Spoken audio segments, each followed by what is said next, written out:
네, 성가대 찬양 감사합니다. 네, 오늘 여기 나오신 성도 여러분들 모두 주님의 이름으로 축복하고 환영합니다. 네, 우리가 매일을 살아가면서 우리 여러 가지 일들을 겪습니다. 때로는 좋은 일도 있고 또 나쁜 일도 있고 우리가 예상하지 못한 힘든 일, 어려운 일들을 겪기도 합니다. 우리가 생각하지 못한 어려운 일들을 다른 나라 말로 징크스라고 하는데 혹시 들어보셨나요? 네, 징크스는 우리나라 말로 한다면 재수 없는 일, 그러니까 아군으로 인해 생긴 나쁜 일을 징크스라고 합니다. 사람들은 이런 나쁜 일들을 피하기 위해서 조금 특이한 행동들을 반복하기도 하는데요. 어떤 한 외국 선수는요, 이 야구 선수는 징크스를 피하기 위해 자기가 야구 배트를 잡고 공을 치기 전에 자기 손에 오줌을 둔다고 합니다. 오줌을 눔으로써 아군을 피하고 홈런을 많이 칠 수 있다는 거죠. 또 어떤 선수는 공을 치기 전에 자기의 야구 배트를 혀로 핥고요, 땅에 흙을 주워서 맛을 봅니다. 또 어떤 선수에게는 승리의 팬티가 있는데 이 빨간색 팬티를 중요한 경기 날 항상 입고 나온다는 것이죠. 그래서 만약에 그 팬티를 빠는 것을 딱 까먹었을 때 어떻게 해야 될까요? 안 빨았더라도 그 팬티를 입고 중요한 경기를 뛰는 것이죠. 사람들이 이렇게 징크스를 피하기 위해서 이상한 미신을 믿고 행합니다. 그런데 참 이상한 것은 이런 미신들을요, 특별하게 운동선수들 사이에서, 심지어는 세계적인 유명한 선수들 사이에서 유행한다는 겁니다. 왜일까요? 그들은 세계적인 선수거든요. 누구보다 열심히 훈련도 했고 실력도 뛰어납니다. 그런데 그들이 미신에 집착을 하는 거죠. 이유는 이렇습니다. 열심히 훈련을 해도, 열심히 연습을 해도 이 경기 중에 자기 뜻대로 안 된다는 게 있다는 거죠. 자기의 힘으로 통제할 수 없는 사건들이 일어나는 겁니다. 그래서 미신의 힘을 빌려서 이것들을 좀 조정하고 싶었던 거죠. 성도님들, 저 양요한 전도사에게 오늘은 특별하고 중요한 날입니다. 왜일까요? 맞습니다. 바로 수요 설교를 하는 날이기 때문이죠. 그렇다면 이 양요한 전도사는요, 수요 설교하기 전에, 올라오기 전에 어떤 행동을 하고 올라왔을까요? 네, 손에 오줌을 묻히거나 성경책을 찢어서 맛을 보거나, 그런 행동을 일체하지 않았습니다. 하지 않는 거죠. 하나님께 맞습니다. 기도하고 이 자리로 올라오는 겁니다. 분명 야구 선수나 저나 상황은 비슷해 보입니다. 중요한 일을 앞두고 있고 이 일을 잘 해내야 합니다. 그러나 그들이 같은 상황에서 다른 반응을 보입니다. 왜일까요? 바로 믿는 내용이 다르기 때문입니다. 운동선수들은 미신이 아군을 제거할 거라고 믿으면서 미신에 집착을 합니다. 그러나 양요한 전도사는 미신을 믿는 게 아니라 하나님이 모든 것을 통치하심을 믿기에 성령 하나님께서 이 자리 가운데 역사하심을 구하며 나아가는 것이죠. 이렇게요, 우리가 무엇을 믿는지가 우리의 행동을 결정합니다. 반대로 똑같습니다. 우리가 무엇을 행동하는지가 우리가 진정 무엇을 믿고 있는지를 보여주고 드러내주는 것이죠. 그렇게 해요, 어떤 사람이 만약 나는 하나님을 믿는다고 말하면서 미신에 집착을 한다면, 빨간 팬티를 매일 입는다면 그 사람은 문제가 있는 걸까요? 없는 걸까요? 문제가 있는 겁니다. 그가 무엇을 믿는지, 그의 삶에 무엇이 토대가 되고 있는지 살펴봐야 되는 것이죠. 오늘 함께 볼 이 골로새 교회에도 이러한 문제가 있었습니다. 교회 가운데에 왜곡된 지식이 들어왔고 이에 대한 성경을 통한 바른 교정이 필요했던 겁니다. 그래서 바울은 이 편지 서두에서 이렇게 말하고 있습니다. 이 편지를 왜 썼는지 알려주고 있는 거죠. 골로새서 1장 9절 10절 2절 말씀인데요, 9절을 제가 읽겠습니다. 이로써 우리도 듣던 날부터 너희를 위하여 기도하기를 그치지 아니하고 구하노니 너희로 하여금 모든 신령한 지혜와 총명에 하나님의 뜻을 아는 것으로 채우게 하시고, 바울이 편지를 쓴 이유는 이랬습니다. 신령한 지식, 하나님을 아는 지혜로 채우게 하려고, 골로새 교인들이 바른 지식을 알게 하려고 편지를 썼습니다. 그리고 10절에서는 이렇게 말합니다. 우리 함께 10절을 읽겠습니다. 시작. 주께 합당하게 행하게 자에 기쁘게 지게 하고 모든 선한 일에 열매를 맺게 하시며 하나님을 아는 것에 자랑하게 하시고 합당하게 행하고 아름다운 열매를 맺게 하려고 바른 신앙의 삶을 살게 하려고 바울이 편지를 썼다는 거죠. 바울이 편지를 쓴 이유는 분명했습니다. 골로새 교인들을 성경으로 하여금 그들의 지식과 삶을 바르게 교정해 주고 싶어서 이 편지를 썼다는 거죠. 우리도 이런 교정이 필요합니다. 비뚤어진 우리의 신앙이 있는지, 우리의 지식이 있는지 살펴봐야 하는 겁니다. 그래서 오늘 이 골로새 말씀을 통해서 성경을 통해 우리의 신앙과 우리의 지식이 바르게 교정되는 오늘 시간 되기를 소망합니다. 네, 골로새 교회에는 두 가지 커다란 신학적인 공격이 있었습니다. 그 중에 첫 번째가 혼합주의였습니다. 섞는 거죠. 뭐와 섞었냐면 헬라 종교와 섞었습니다. 지도를 하나 보여주시겠습니까? 이 지도를 보면 이 골로새와 에베소 교회의 위치가 나타나 있는데요. 골로새 옆에 우리가 잘 아는 에베소 도시가 있었습니다. 이 에베소는요, 무역 도시입니다. 무역의 중심지인 대도시였고, 이 에베소를 이어주는 도시가 골로새였죠. 큰 강들과 큰 길들을 이어주는 교통의 요충지가 바로 이 골로새 도시였습니다. 그래서 이 골로새 도시에는요, 헬라인, 스구디아인, 유대인들까지 많은 인종들이 섞여 살았던 것, 거주했던 곳이 바로 이 골로새였던 것이죠.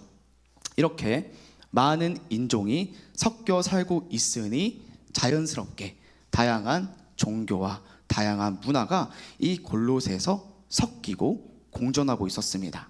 그래서 당시 골로새 사람들은요, 여러 신들을 섬기는 것, 각 영역에 있는 신들을 매일매일 섬기고 그들을 위해 제사를 지내는 것이 그들의 일상이었습니다. 여러 신들을, 각 영역의 영적인 권세들을 섬기는 거죠. 그리고 이런 혼합주의의 풍토가, 공격이, 유혹이 교회에도 들어오는 겁니다. 마치 예수님을 여러 신들 중 하나로, 예수님을 여러 영적 권세들 중 하나로 이해하면서 예수님도 섬기고 다른 영역의 그 신들도 섬기는 일들이 발생했다는 거죠. 또 그뿐만이 아니었습니다. 심지어는 천사들조차 이들이 숭배했습니다. 천사들을 숭배하고 예배하며 특별한 은사를 구하고 구원을 받을 수 있다는 거짓된 가르침들이 퍼지기 시작했던 것이죠. 이 소식을 바울이 감옥에서 들었습니다. 그러니 가만히 있을 수가 없는 거죠. 이들에게 바른 지식을 알려줘야만 했습니다. 그래서 오늘 바울은요, 골로새서를 통해서 너희가 믿고 따르고 있는 그 예수님이 누구신지를 바로 알아야 한다고 말하고 있는데요. 우리 함께 먼저 1장 15절 말씀을 함께 읽겠습니다. 시작. 그는 보이지 아니하는 하나님의 형상이시요 모든 피조물보다 먼저 나신 이시니. 아멘. 예수님께서 하나님의 형상이셨고 모든 피조물보다 먼저 계신 분이셨습니다. 세상이 없을 때, 양육안도 없을 때, 영적인 어떤 것도, 육적인 어떤 것도 아무것도 없을 때 홀로 영원히 존재하셨던 성자 하나님, 예수님이 계셨다는 것이죠. 그러니요, 영원히 존재하시는 예수님이 어떤 다른 피조물들과, 어떤 다른 영적 피조물들과 비교될 수 있습니까? 없습니까? 비교될 수가 없다는 겁니다. 비교될 수도 없고 같은 선상에 설 수도 없다고 바울이 말하는 것이죠. 그리고 16절에서는 이렇게 이어서 말합니다.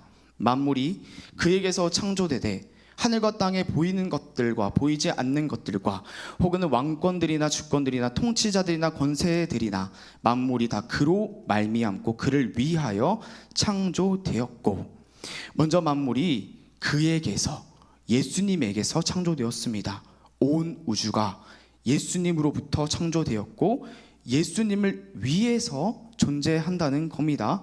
예수님이 창조주시고 이 세상을 통해 예수님이 한 분만 영광 받으시는 거죠. 그리고 17절에서 이렇게 말합니다. 함께 읽겠습니다. 시작. 또한 그가 만물보다 먼저 계시고 만물이 그 안에 함께 섰느니라. 아멘. 아멘. 만물이 예수님 안에 함께 섰습니다.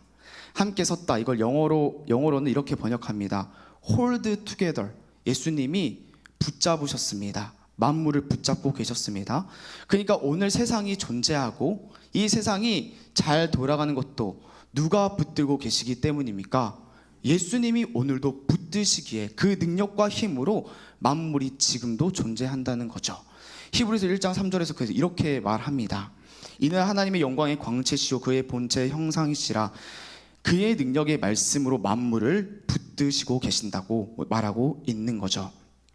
세상이 예수님에 의해서, 예수님을 위해서, 예수님을 힘입어 존재합니다. 그러니 오늘 성경은 이 세상의 주인이, 모든 영역의 주인이 누구라고 말하고 있는 걸까요? 바로 예수님 한 분이라고 말하고 있는 것이죠. 천사나 어떤 영적 권세가 주인 행세를 할 수가 없는 겁니다. 저 구석진 한 자리라도 예수님의 허락 없이 어떤 일도 일어날 수도 없는 겁니다. 예수님이 주인이신데 모든 영역의 주인이시라고 오늘 밝히 알려주고 있는 것이죠.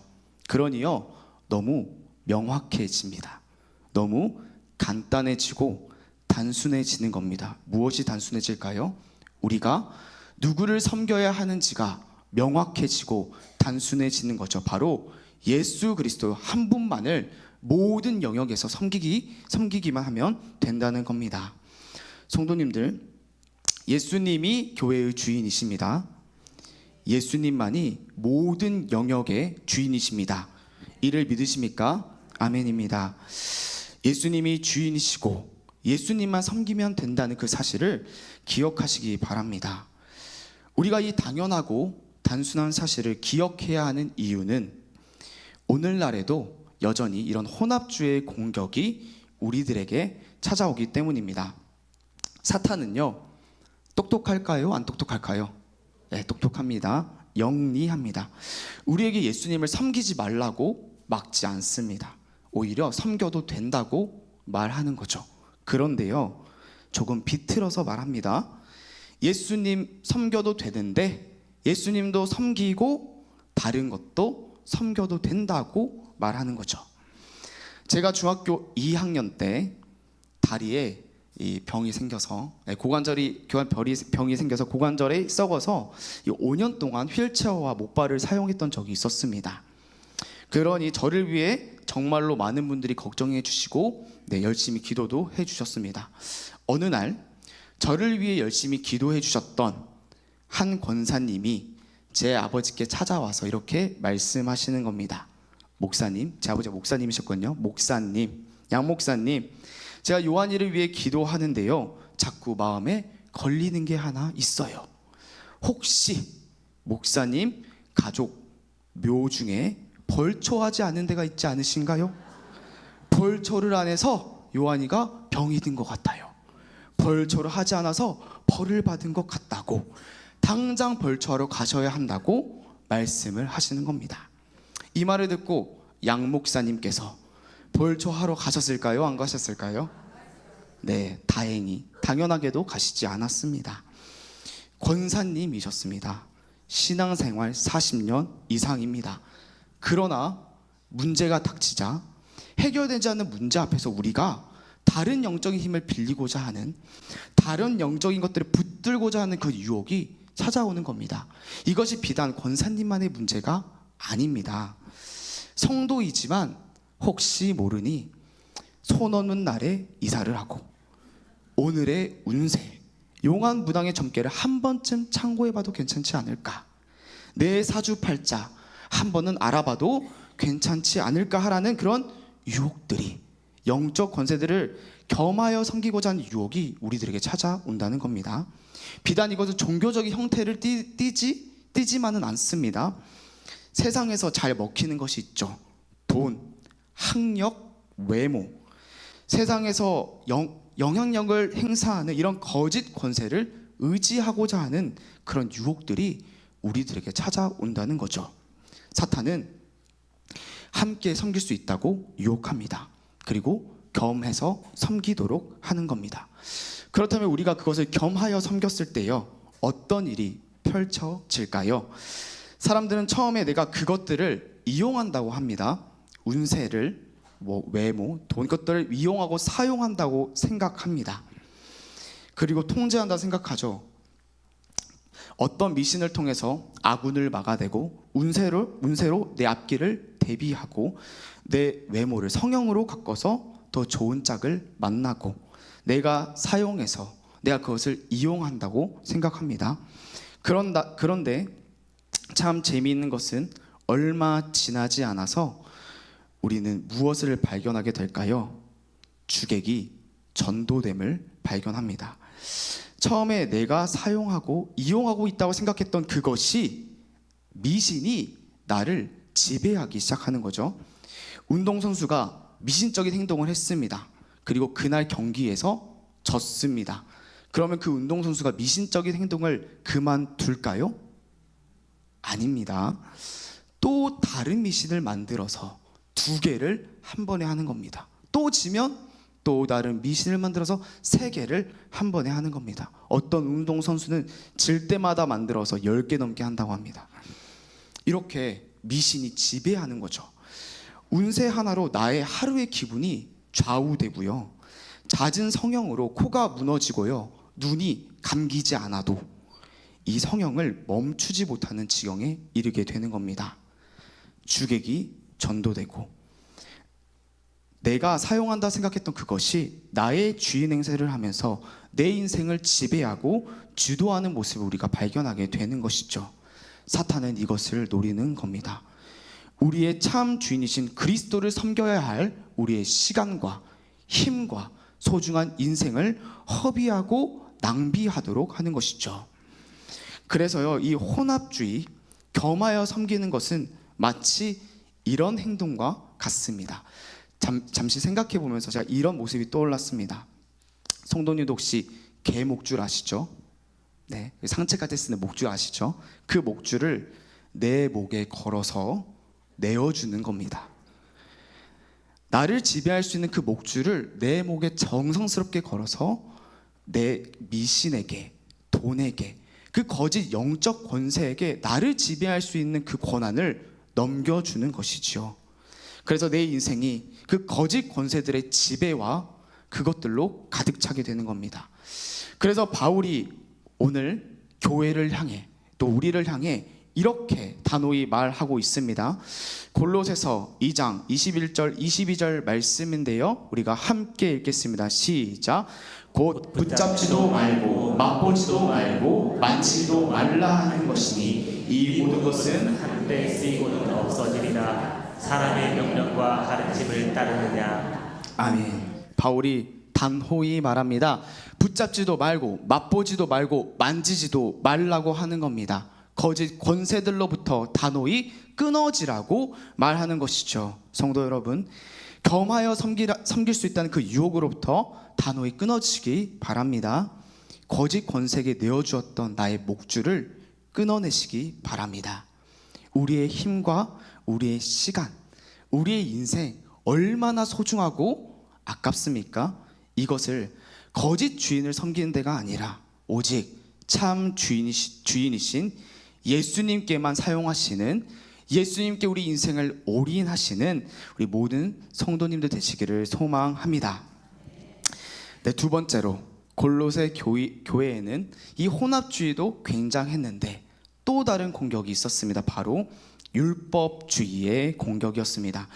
골로새 도시에 살고 있었던 유대인들이 말하는 거죠. 예수 그리스도 믿는 걸로는 부족하다. 너희가 하나님의 율법을 지켜야, 절기를 지켜야 너희가 구원을 얻을 수 있다고 그들이 주장했습니다. 하나님의 율법을 지켜야 한다. 언뜻 들으면 꽤나 괜찮아 보입니다. 다른 신을 섬기라는 것도 아니고 하나님의 주신 그 율법을 지키라고 하는 거니 뭔가 납득도 되고 받아들일 수 있을 것 같습니다. 그렇다면 이런 율법주의는 교회에서 받아들일 수 있는 가르침이었을까요? 헷갈리면 안 되는 겁니다. 아닙니다. 받아들일 수 절대 없었습니다. 왜냐하면 성경이 이것을 반대했기 때문입니다. 율법주의자들은 율법을 지키는 것, 율법을 행해서 의를 이루는 것이 하나님이 우리를 받으시는 조건이 된다고 믿었습니다. 그들은 그렇게 생각을 했습니다.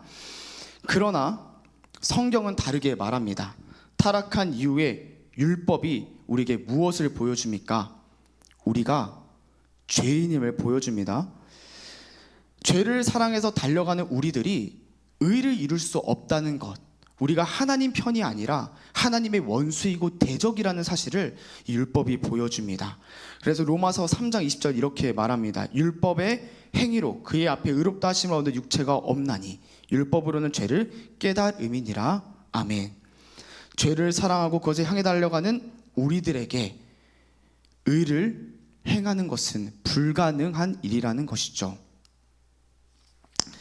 하나님도요, 이것을 아셨습니다. 우리가 죄인이라는 것도, 우리가 의를 이룰 수 없다는 것도 불가능하다는 걸 아셨고, 그래서 다른 길을 예비하시는 거죠. 그 다른 길이 바로 무엇입니까?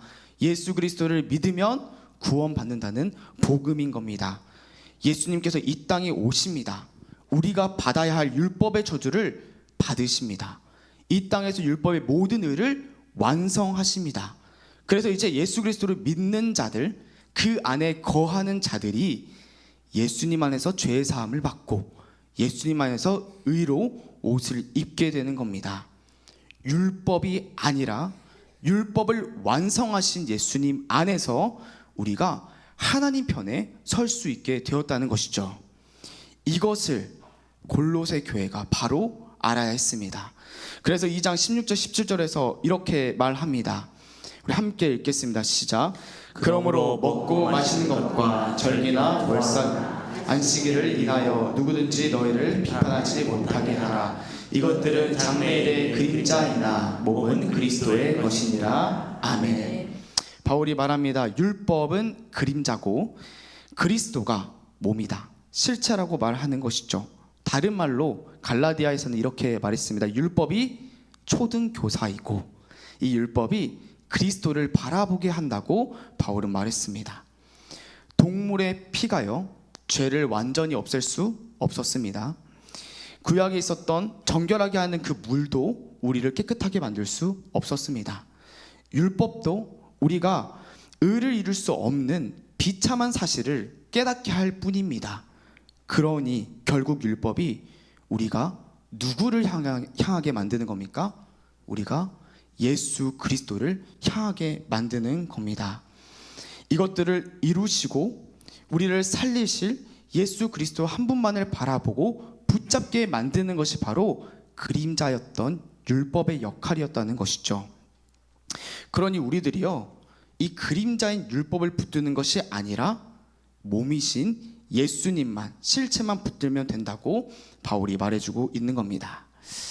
성도 여러분, 우리는 예수님만 붙들면 됩니다.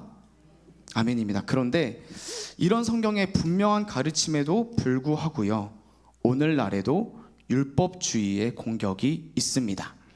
참 신기한 게요, 많은 이단들이 이 율법주의를 기반으로 그들의 교리를 짜고 있습니다. 하나님의 교회, 제7일 안식일, 구원파 등이 모두 율법 준수와 절기 준수를 강조합니다. 특이하죠? 왜 이단들이 율법주의를 강조하는 걸까요? 바로 예수님으로 부족하다는 거죠. 예수님이 이루신 구원으로 부족하다, 완전하지 않다, 그러니 보충물로 율법이 필요하다고 그들은 말하면서 결국 예수님을 부인합니다. 그러니요, 누가요, 친한 척하면서 친해졌습니다. 밥을 사주고 이디야에서 커피를 사주면서 나도 권사님 하나님 믿는데요, 나도 집사님 하나님 믿는데 유월절 지켜야 합니다. 율법을 지켜야 우리가 구원을 받는다고 말한다면 그때 우리는 어떻게 해야 될까요? 정신을 똑바로 차리셔야 하는 겁니다. 이 사람이 예수님 부정하려 하는구나, 이 사람이 예수님 한 분만으로 안 된다고 말하려고 하는구나를 우리가 바로 알아야 하는 겁니다. 누군가 율법의 행위를 강조할 때, 그것이 우리의 의고 구원의 조건이 된다고 말을 할 때, 이 사람이 예수를 부정하려고 하는구나 우리가 찰떡같이 알아 먹어야 하는 거죠. 그러니요 성도님들, 누군가 그 말을 할 때 딱 알아먹고 거절하시는, 그리고 오직 율법을 완성하신 예수님께만 찰떡같이 붙어 계시는 우리 성도님들 되시기를 소망합니다. 이런 율법주의가 정말 위험합니다. 그런데 교회에 또 악한 영향을 끼치는 이유가 하나 더 있습니다. 바로 율법주의가 갖는 특징인데요. 우리 함께 골로새서 2장 16절 말씀을 함께 읽겠습니다. 시작. 그러므로 먹고 마시는 것과 절기나 초하루나 안식일을 이유로 누구든지 너희를 비판하지 못하게 하라. 아멘. 율법주의의 특징은 무엇일까요? 바로 비판입니다. 비판과 정죄가 율법주의의 특징입니다. 율법주의는요, 그저 율법을 행함으로, 행위로 의를 이룬다는 그 믿음만을 말하는 것이 아닙니다. 믿음은 결국 삶과 직결되어 있습니다. 그래서 그들은요, 그 믿음이 모든 삶의 행동과 태도로 나타납니다. 이들은 자신들의 죄인임에 대한 안타까움이 없습니다. 왜냐하면 자기들은 의인이기 때문이죠. 값없이 구원을 받는다는 은혜를 모릅니다. 하나님의 사랑에 감격하지 못합니다. 상한 심령을 가지지 않았습니다. 그러니 그들은 결국 교만하고 완고하고 다른 사람을 비판하고 정죄하는 모든 정신과 삶의 태도로 그 율법주의를 나타내게 되는 것이죠. 이런 대표적인 모습이 바리새인의 기도에서 나타납니다. 누가복음 10장 11절 말씀인데요. 바리새인이 서서 따로 기도하여 이르되 하나님이여 나는 다른 사람들 곧 도색, 불의, 간음을 하는 자들과 같이 아니하고 이 세리와도 같이 아니함을 감사하나이다 라고 그가 기도합니다. 이 바리새인 죄인이거든요. 그도 동일한. 그런데 자기가 죄인인지 모르는 거죠. 하나님이 죄인을 위해서 어떤 일을 하셨는지 그는 관심도 없고 오직 그 다른 사람을 평가하고 비판하고 자신을 높이기에 바쁩니다. 거룩하신 하나님 앞에서 자신을 높이는 이 모습이 얼마나 어리석은 모습일까요? 이것이 바로 율법의 정신이고 율법의 태도입니다. 반대로 예수님 안에 있는 우리들은, 복음 안에 있는 우리들은 정반대의 특징을 갖습니다. 여기 골로새서 2장 6절에서 7절 말씀 우리 함께 읽겠습니다. 시작. 그러므로 너희가 그리스도 예수를 주로 받았으니 그 안에서 행하되 그 안에 풀이 박으며 세움을 받아 교훈을 받은 대로 믿음에 굳게 서서 감사함을 넘치게 하라. 아멘. 예수님의 뿌리 박은 자들, 복음 안에 있는 자들의 특징이 무엇입니까? 감사함입니다. 예수님 안에 있는 자들은 상한 심령을 가졌습니다. 왜냐하면 죄인인 우리, 자격 없는 우리를 구원하셨기 때문에 우리가 자랑할 게 없는 겁니다. 겸손, 감사, 긍휼, 상한 심령으로 우리가 살아가게 되는 것이죠. 그렇게 우리가 정말로 예수님을 붙들고 있다면, 우리가 예수님 때문에 답 없는 나의 인생이 살게 되었음을 믿는다면 우리에게, 이 교회에 어떤 모습이 나타나야 하는 겁니까? 교만, 완고함, 비난, 정죄가 아니라 겸손, 긍휼, 서로 용납함, 하나됨이 이 교회에서 나타나야 함을 오늘 말씀이 말하고 있는 것이죠. 그래서 바울은 이 주의 교회가, 예수 그리스도께서 머리 되신 교회가 어떤 곳인지를 말해주고 있습니다. 우리 3장 12절 13절 말씀 함께 읽겠습니다. 시작. 그러므로 너희는 하나님이 택하사 거룩하고 사랑받는 자처럼 긍휼과 자비와 겸손과 온유와 오래 참음을 못 입고 누가 누구에게 불만이 있거든 서로 용납하며 피차 용서하되 주께서 너희를 용서한 것 같이 너희도 그리하고. 아멘. 주님의 교회는 서로 용서하는 곳이라고 오늘 말하고 있는 거죠. 용서하는 곳, 용납하여 하나 되는 곳이 바로 이 주의 교회입니다. 내가 주인이 되면, 내가 교회의 주인이 되면 하나 될 수 없습니다. 내가 옳기 때문에 다른 사람은 틀렸고 용납할 수 없는 거죠. 그러나 바울은 말합니다. 예수님이 용서하신 것처럼 너희도 용서하라. 예수께서 자격 없는 너희를 용서하셨기에, 자격 없는 너희를 용납하셨기에 우리가 사람들 앞에 내세울 게 없는 겁니다. 그러니 너희도 피차 용서하고 용납하고 서로 긍휼히 여기며 예수 그리스도 안에서 하나 되라고 말씀하고 있는 것이죠. 이것이 바로 예수님이 주인 되신 교회의 모습입니다. 석관중앙교회 성도님들, 서로 용납하시고 용서하시기 바랍니다. 피차 서로 긍휼히 여기시고 하나 되시기 바랍니다. 하나됨으로 교회의 주인이 내가 아니라 우리 교회의 주인이 예수님 한 분만임을 자랑하고 선포하시는 성도님들 되시기를 소망합니다. 마지막으로, 그렇다면 우리가 언제 용서해야 되는 걸까요? 천국에서 용서하면 되는 걸까요? 안 됩니다. 1년 후에 화가 다 풀려서 한 달 후에 용서하면 되는 걸까요? 오늘 바울이요, 마지막 4장에서 이렇게 편지를 씁니다. 9절인데요. 신실하고 사랑을 받는 형제 오네시모를 함께 보내노니 그는 너희에게 온 사람이라. 그들이 여기 있는 일을 다 너희에게 알려주리라. 아멘. 바울이 서로 용서하라고 편지를 쓰면서요, 오네시모라는 사람을 함께 보냈습니다. 오네시모 누구일까요? 골로새 교회 장로였던 빌레몬의 종이었습니다. 그런데 이 오네시모가 종이었는데 빌레몬의 주인의 돈을 훔치고 달아났습니다. 빌레몬에 나타나죠. 그래서 이렇게 빌레몬과 교회에 피해를 끼치고 달아났던 사람이 이 오네시모였는데 편지를 쓰면서 이 오네시모를 함께 보냈다는 거죠. 용서하라고 편지 쓰면서 용서할 수 없는 오네시모를 함께 보냈습니다. 그러니 지금 바울이 오네시모 용서하라는 걸까요? 하지 말라는 걸까요? 네, 용서하라는 겁니다. 그것도 지금 당장 용서해서 이 교회의 주인이 예수님임을, 오직 용서와 사랑으로 이 교회의 주인이 예수 그리스도임을 당장 나타내라고 바울이 권면하고 있는 것이죠. 저는요, 석관중앙교회가 참 좋습니다.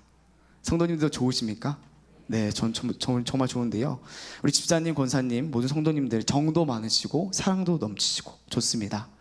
그러나 우리가 연약하기에, 우리가 부족하기에, 또 너무 다르기 때문에 우리는 때로 상처를 주고 또 상처를 받기도 합니다. 때로는 그 상처가 쉽게 용서되지 않고 용납되지 않을 때도 있는 겁니다. 그러나 그래도 우리가 용서해야 하는 겁니다. 천국에 가서 하는 게 아니라 이 석관중앙교회 안에서 우리의 하나됨을 보여줘야 하는 것이죠. 용서와 용납함으로 석관중앙교회 주인이 예수님 한 분이심을 우리가 드러내고 자랑해야 하는 겁니다. 사랑하는 석관중앙교회 성도님들, 오늘 말씀을 기억하시며 교회의 머리신 예수님을 잘 섬기시길 바랍니다. 겸하여 섬기라는 모든 유혹을 끊어내시고 서로 용납하고 용서함으로 이 교회의 주인이 예수님 한 분임을 자랑하시는 모든 성도님들 되시기를 소망합니다. 네, 우리 함께 찬양하고 기도하시겠습니다.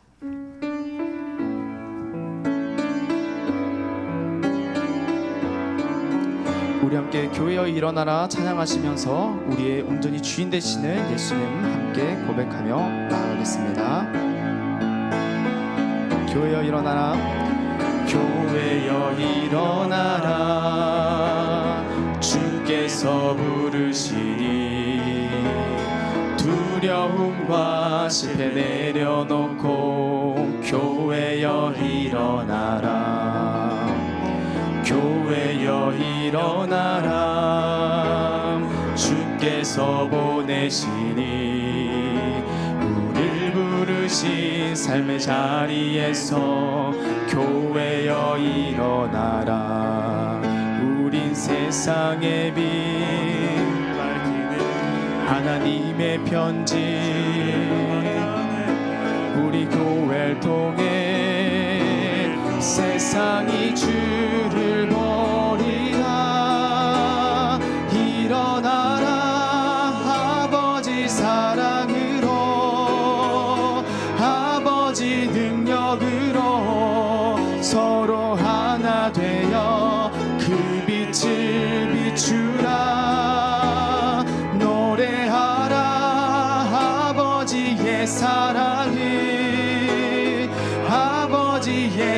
크심이 이 삶의 노래로 주님을 한 번 더 찬양합니다. 일어나라 일어나라 아버지 사랑으로 아버지 능력으로 서로 하나 되어 그 빛을 비추라 노래하라 아버지의 사랑을 아버지의 크심을 이 삶의 노래로 주님을 나타내라 일어나라. 아멘. 우리 함께 기도하실 때에 나의 삶과 우리 교회의 주인이 예수님 한 분이심을 고백한 시간 되기를 소망합니다. 나의 삶의 헛된 것들을 끊어내고 오직 예수님 한 분만 섬기겠다고 나에게 상한 심령 부으셔서 서로 용납하고 용서하며 우리가 한 마음으로 예수님이 주인 되심을 자랑하는 교회 되게 해달라고 우리 함께 기도하시며 나아가시겠습니다. 함께 기도하시겠습니다. 아버지 하나님, 우리의 주인이 오직 예수 그리스도의 한 분임을 오늘 말씀을 통해 기억하며 나아갑니다. 그러나 세상을 살아갈 때 우리에게 많은 유혹들이 있습니다. 다른 것들을 겸하여 섬겨도 된다는 그 유혹들 가운데 우리가 흔들릴 때가 있습니다. 주님, 모든 영역에서 주인이 예수 그리스도 한 분이심을 우리가 기억하며 그만 붙드는 우리가 될 수 있도록 주님 은혜 베풀어 주시옵소서. 또한 우리에게 상한 심령 부으셔서 우리를 용서하시고 용납하신 그분의 사랑 기억하면서 오늘 나의 옆에 있는 그 지체를 사랑함으로 용서함으로 하나됨으로 우리의 교회 내 주인이 내가 아니라 예수 그리스도 한 분이심을 밝히 자랑하며 드러내는 우리 석관중앙교회 될 수 있도록 주님 아버지 우리에게 은혜를 더하시고 함께하여 주시옵소서. 하나님, 우리의 인생의 모든 영예의 주인이 우리 교회의 주인이 예수님임을 고백하며 나아갑니다. 우리의 모든 영역 가운데 우리 삶 가운데 헛된 것들을 끊어내며 예수님만을 붙들길 소망합니다.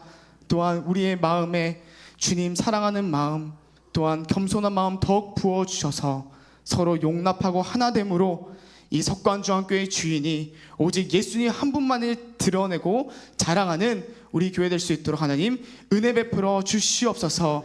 예수님 이름으로 기도드렸습니다. 아멘.